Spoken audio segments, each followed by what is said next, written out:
Welcome to our special report. Today, we're covering the tragic incident of the Boeing 737 crash in China. This devastating event has raised many questions and concerns.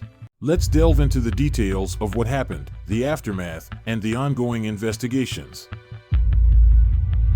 On March 21, 2022, a China Eastern Airlines Boeing 737-800 carrying 132 people crashed in the mountains of southern China. The flight, MU-5735, was en route from Kunming to Guangzhou when it suddenly lost contact with air traffic control and plummeted from its cruising altitude. The plane was at a cruising altitude of 29,000 feet when it began a rapid descent. The descent was so steep that the aircraft fell almost vertically. Within minutes, it crashed into the remote hills of Guangxi Zhuang Autonomous Region, setting fire. Rescue teams were quickly dispatched to the crash site, but the remote location and rough terrain made it challenging to reach. Unfortunately, there were no survivors. All 123 passengers and 9 crew members on board perished in the crash. The plane continually tried to push the nose down, and the pilots were trying over and over again to stop the plane. And in the end, they lose that battle. As the facts from the accident become available and we understand the necessary next steps, we're taking action to fully reassure airlines and their passengers of the safety of the 737 MAX. Investigators from the Civil Aviation Administration of China, CAAC, Boeing, and the U.S. National Transportation Safety Board, NTSB, are collaborating to determine the cause of the crash. The black boxes contain crucial data that can reveal the aircraft's speed, altitude, and the pilot's conversations in the moments leading up to the crash. Analyzing this data will help piece together the final moments of Flight MU-5735. The crash has left a profound impact on the families of the victims and the aviation community. Memorial services were held to honor those who lost their lives. China Eastern Airlines grounded all their Boeing 737-800 aircraft as a precautionary. It appears it was descending at about 10,000 feet per minute, so this is well beyond what you would see in the event of an emergency descent. So something went rapidly wrong, we don't know what. One of the black boxes was found in the wreckage of the Boeing jet. There's no word yet on whether anyone has survived the crash. 157 people, including passengers and crew members on board, all dead. The first thing you get to see at the site is a very big hole. And then to only imagine this is the place that they were last alive. We learned that there were no survivors on the plane. And then our objective was to go and bring my daughter's body home.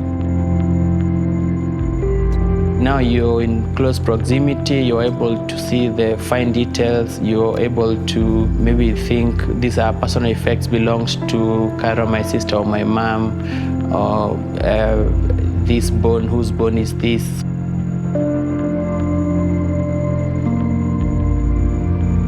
And they told us that there was no part of a human that was bigger than a femur that was left.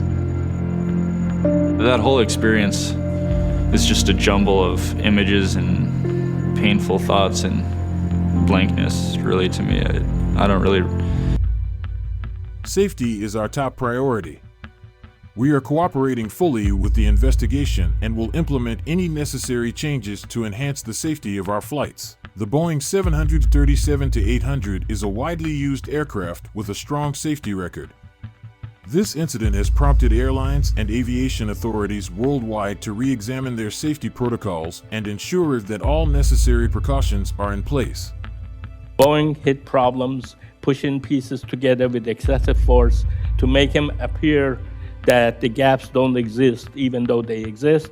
The gap didn't actually go away, and this may result in premature fatigue failure. Effectively, they are putting out defective airplanes. I found gaps exceeding the specification that were not properly addressed 98.7% of the time. I want to repeat that. 98.7% of the time, the gaps that they were supposed to be shimmed, they were not shimmed. Accidents are so complex, there can be so many factors and so random that can lead to or contribute to an aircraft accident, but it's not possible to make any deductions from those pieces of apparently similar information. While we don't know yet what the findings will be of the accident investigation authorities, we have very occasionally, I can think of only about 2 occasions in the past, seen aircraft grounded. Perhaps the most recent was Boeing's other model, the 787. That was grounded for a period of time early in its aircraft career. Well, let's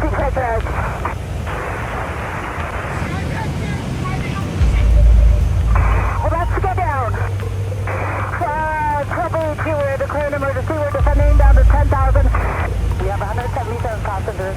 A 737 MAX, flown by Alaska Airlines, had taken off from Portland, Oregon about 7 minutes earlier. At an altitude of 16,000 feet, there's a very loud bang. A piece of the plane's body is blown out at row 26. I opened my eyes to a giant hole in the plane, and I could see the city lights.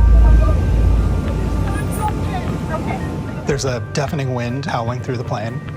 The cockpit door flies open. One of the pilots loses her headset. Another pilot almost loses his after his head slams into a display. There's just chaos. The boy's shirt was sucked off him and out of the plane, and his mother was holding on to him. I saw half of his body was getting sucked out, and then I was like, oh my God. I look over and there's a hole on the side of the plane. And in that moment, I'm just like, oh God, I'm gonna die. Yes, we are emergency. We are depressurized. We do need to return back to, we have 177. The plane was able to make an emergency landing back in Portland.